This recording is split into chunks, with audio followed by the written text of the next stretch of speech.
안녕하세요. 저는 부산에 사는 평범한 여자입니다. 저희 집은 오래전부터 내려오는 가업을 물려받은 사업체를 제가 지금 현재 운영하고 있습니다. 저희 부모님은 제가 어릴 때 일찍 돌아가셔서 저는 할머니, 할아버지의 사랑과 삼촌, 이모들의 사랑을 듬뿍 받고 자랐어요.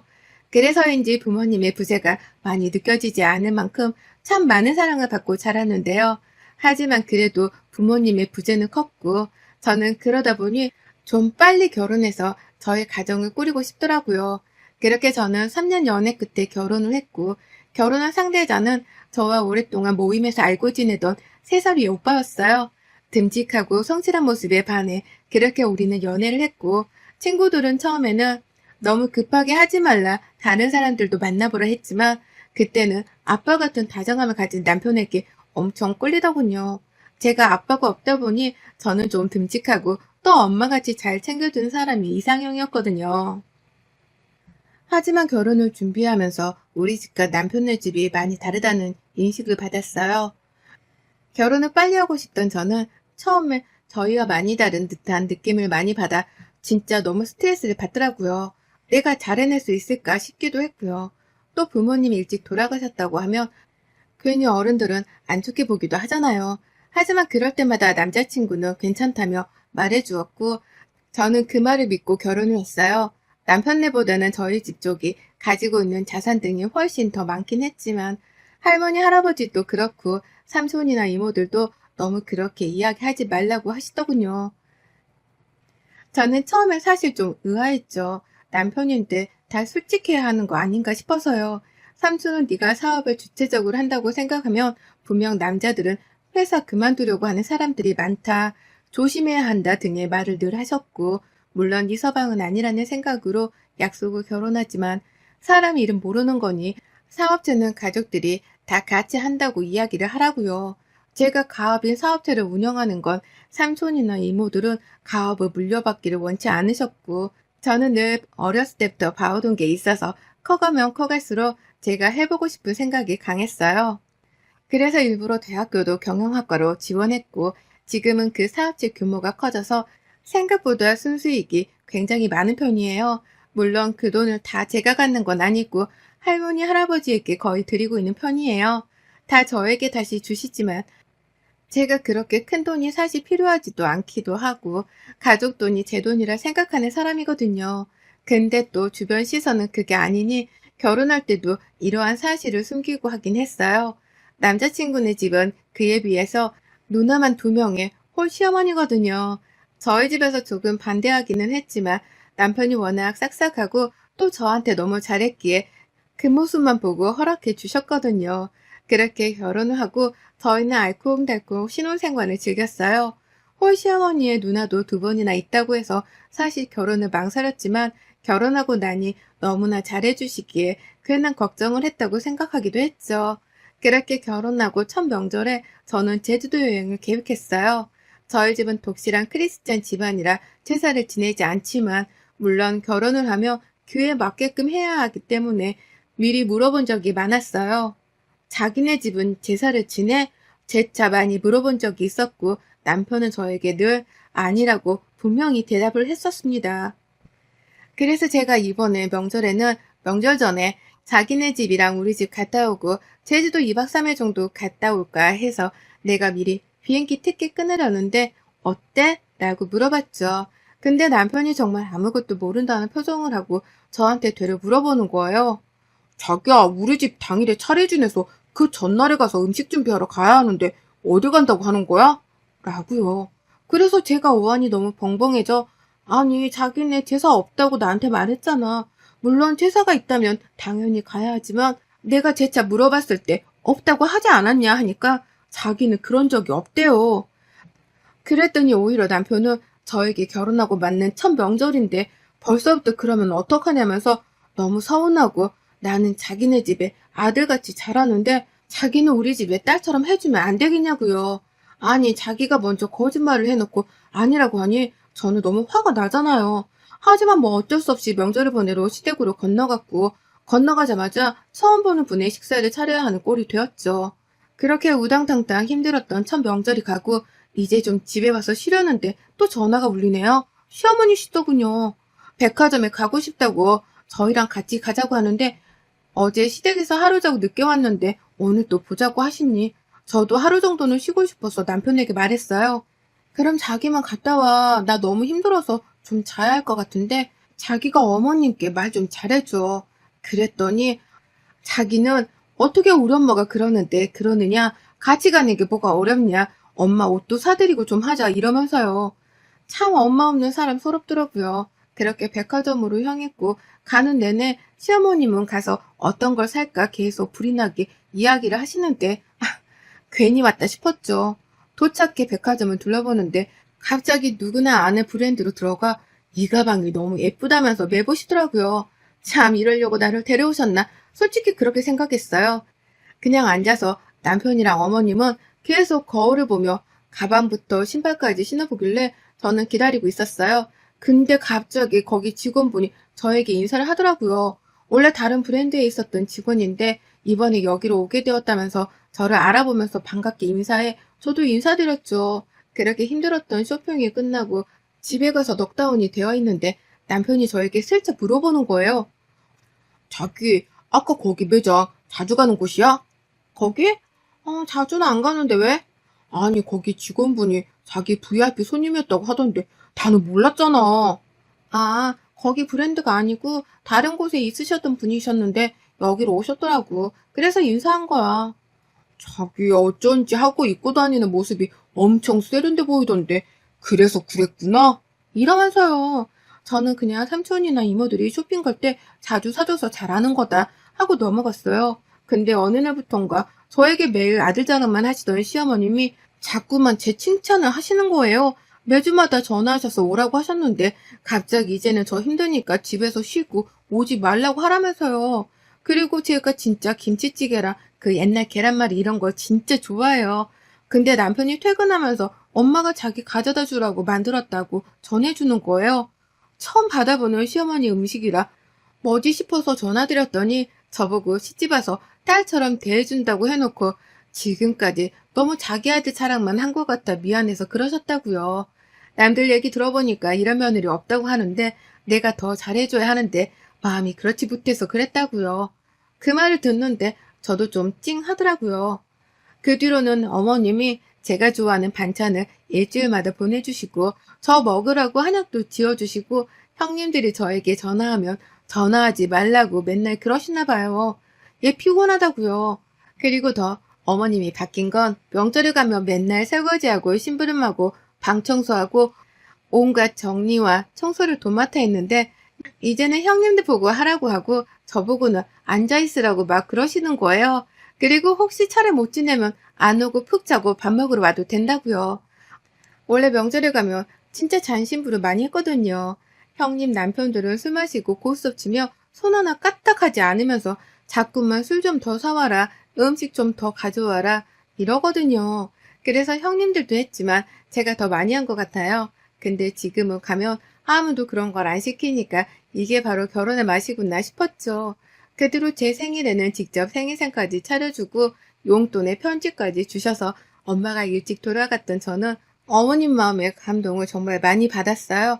물론 할머니, 할아버지, 삼촌이나 이모들도 절 많이 챙겨주긴 했지만 사실 엄마의 사랑이 많이 그리웠던 것 같아요.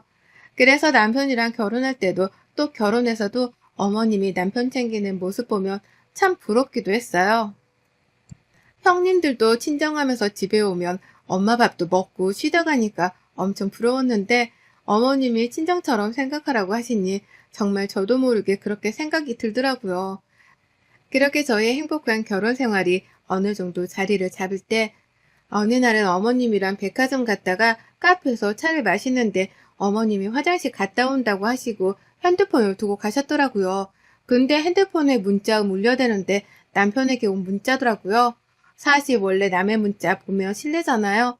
근데 유난히 그날따라 보고 싶은 거예요. 원래 둘 다 연락을 잘하는 건 알고 있었지만 아들과 엄마는 무슨 이야기를 하나, 뭐 밥 먹었어? 이런 얘기 하나 싶어서 카톡이라 앞에 문장만 보이는데 그 문장이 말했어? 왜 빨리 안 해? 나 언제까지 회사 다니라고. 딱 이 세 개가 연속적으로 왔더라고요. 처음에는 이 말이 무슨 말일까 곰곰이 생각해 봤어요. 근데 이제야 퍼즐이 좀 맞아 떨어지더라고요. 남편이 한 몇 달 전부터 저에게 회사가 너무 힘들다, 회사 그만두고 싶다. 근데 내가 가장이니 당연히 일해야 하지 않겠냐, 이러면서 은근슬쩍 퇴사를 내비쳤어요. 그럴 때마다 저는 지금 또 직장 옮기면 그게 더 힘드니까 차라리 거기 있는 게 낫고 나중에 더 좋은 직장이 있으면 옮겨라, 막 이야기해줬거든요. 근데 그게 지금 이 문자로 엄마한테 보내는 거 보니 어느 정도 제 상황을 파악했다는 생각이 머릿속에 스쳐 지나갔어요. 그렇게 어머니 문자를 못 본 척하고 앉아있으니 어머님이 오셔서 저에게 아니나 다를까 물어보시더라고요.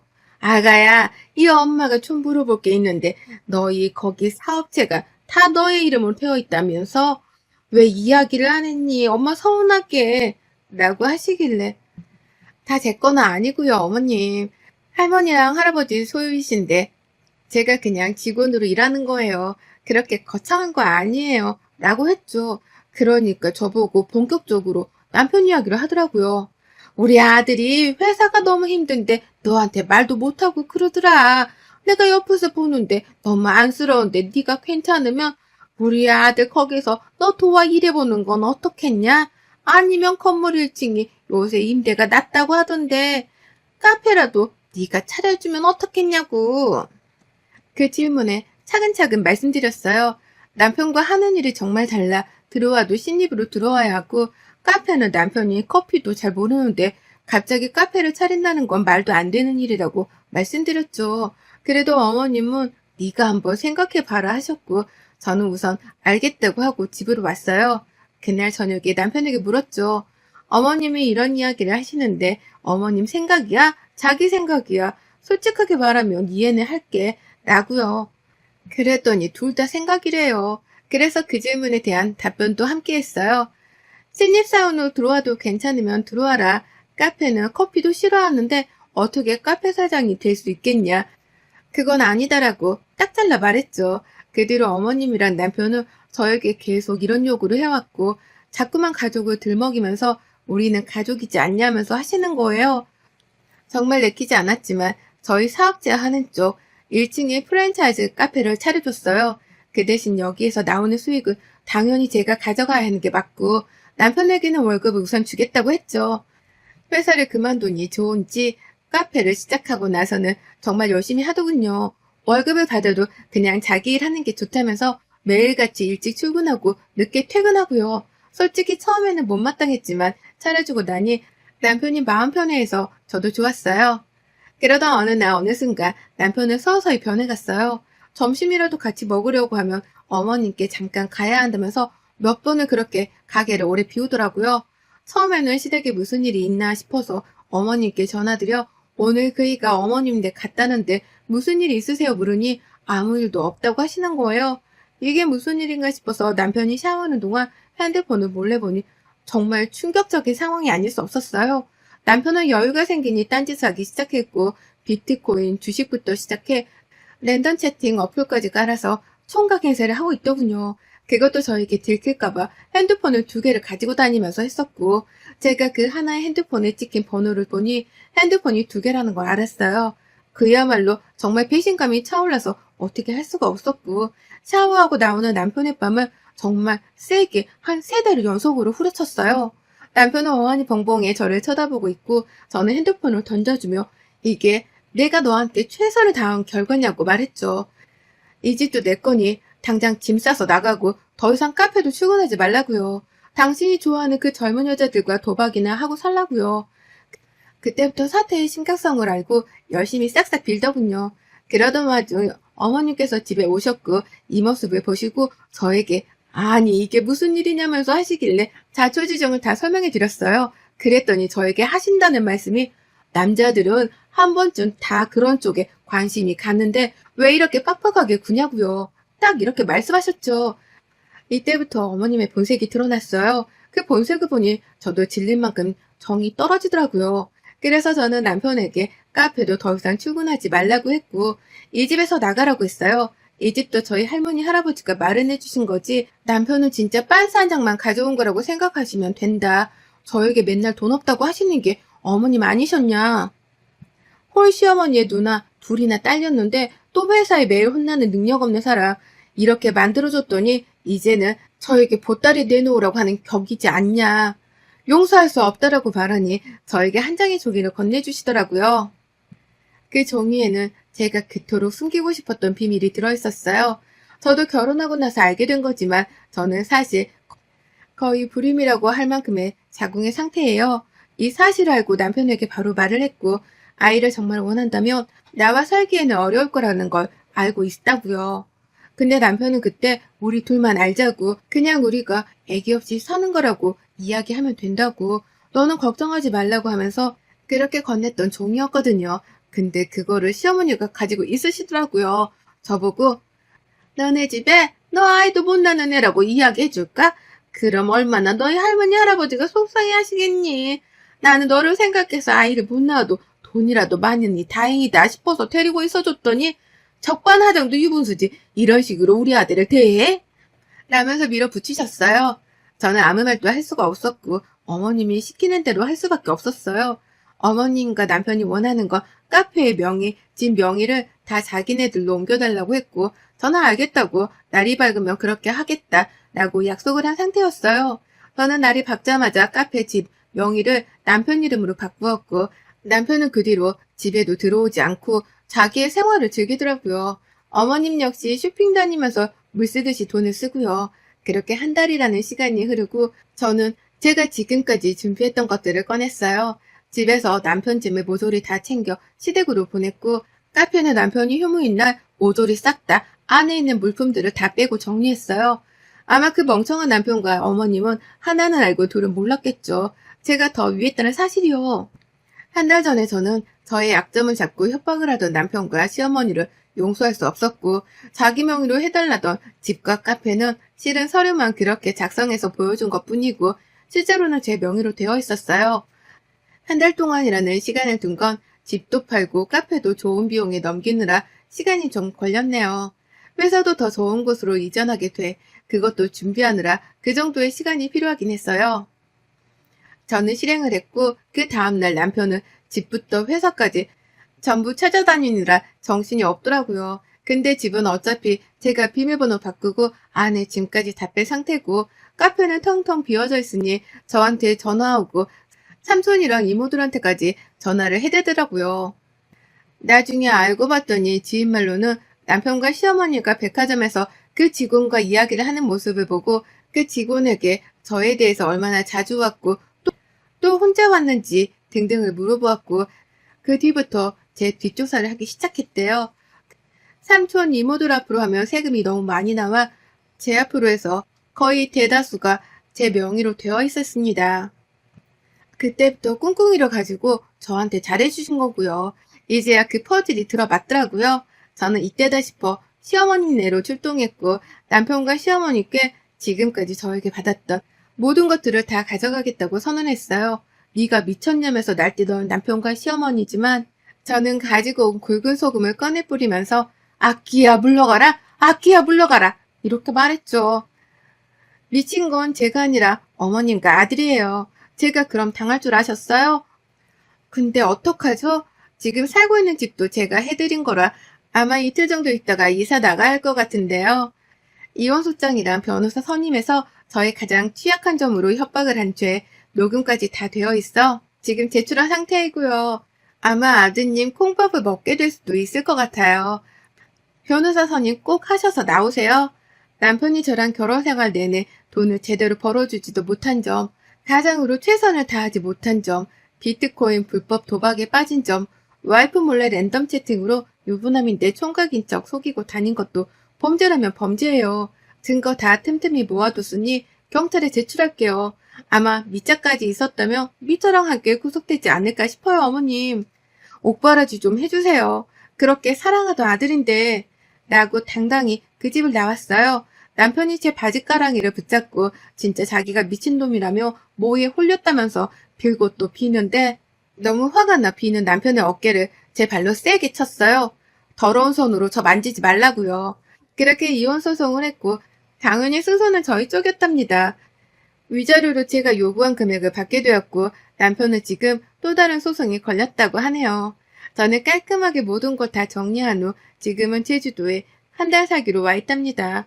들리는 소문은 전 시어머니와 남편이 갈 곳이 없어 자기 누나네 집에 얹혀 살고 있다고 해요. 제가 남편이 다녔던 회사부터 시작해 남편의 만행을 모든 지인들한테도 단톡으로 보냈거든요. 더 이상 자기를 도와줄 사람은 없을 거라고 아마 생각하지 않을까 싶네요.